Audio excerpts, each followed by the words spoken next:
திரை உலகில் மீண்டும் ஒரு மலை சாய்ந்தது.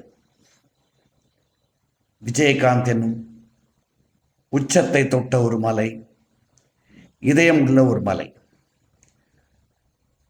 கேப்டன் என்று எல்லாராலும் அன்பால் அழைக்கப்படும் ஒரு நல்ல மனிதர், நல்ல நடிகர், மக்களிடையே செல்வாக்கு பெற்ற ஒரு நடிகர் மறைந்து விட்டார். எனக்கு அவரோடு அதிகமாக தொடர்பு கிடையாது. ஏன்னா நான் அவரோட பண்ண படங்கள் ஒரு 3-4 படங்கள் தான். எஸ்.ஏ. சந்திரசேகர் சார் உபயம். பட் அந்த 3-4 படங்கள்லேயே நான் அவரோட பழகின விதம், அவர் நேருக்கு நேர் பேசக்கூடிய மனிதர். ஒரு வெறும் வாயால் பேசுகிற மனுஷன் இல்லை, இதயத்தால் பேசுகிறாருங்கிறது தான் நான் அவர்கிட்ட புரிஞ்சுக்கிட்டது. அதுக்கப்புறம் அவரை பற்றி சேகரித்த பல விஷயங்கள் தெரியும்போது, அவரை மாதிரி அடுத்தவங்களுக்கு ஹெல்ப் பண்ணவங்க ரொம்ப ஃபியூ இந்த ஃபிலிம் இண்டஸ்ட்ரியிலன்னு தெரிஞ்சு போச்சு. எத்தனை பேருக்கு எஜுகேஷன் ஹெல்ப். ஆனால் எதுக்குமே அவர் பேர் வாங்கினதில்லை, அதுக்கு தனக்கு பப்ளிசிட்டி கிடைக்கணும்னு ஆசைப்பட்டதில்லை. நல்ல மனிதர். அவர் இந்த சினிமா உலகத்தில் இல்லை என்னும் போது கண்டிப்பாக ஏதோ ஒரு பெரிய ஒரு தூண் சாஞ்சா மாதிரி தான் ஒரு ஃபீலிங் வருது. எத்தனையோ இன்னல்களை ஃபேஸ் பண்ணார் அவர்.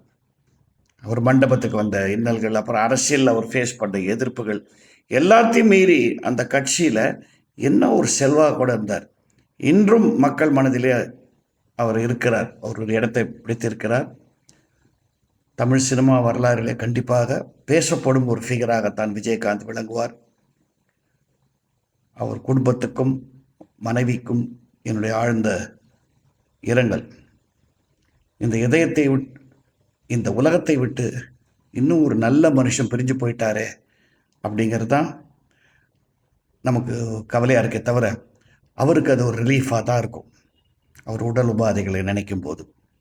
ஓகே, 71 வருஷம் இருந்தார். தன்னுடைய காலை ஆழமாக பதிச்சார் சினிமா உலகத்தின் மணலிலே. We will remember him always. Captain, we salute you.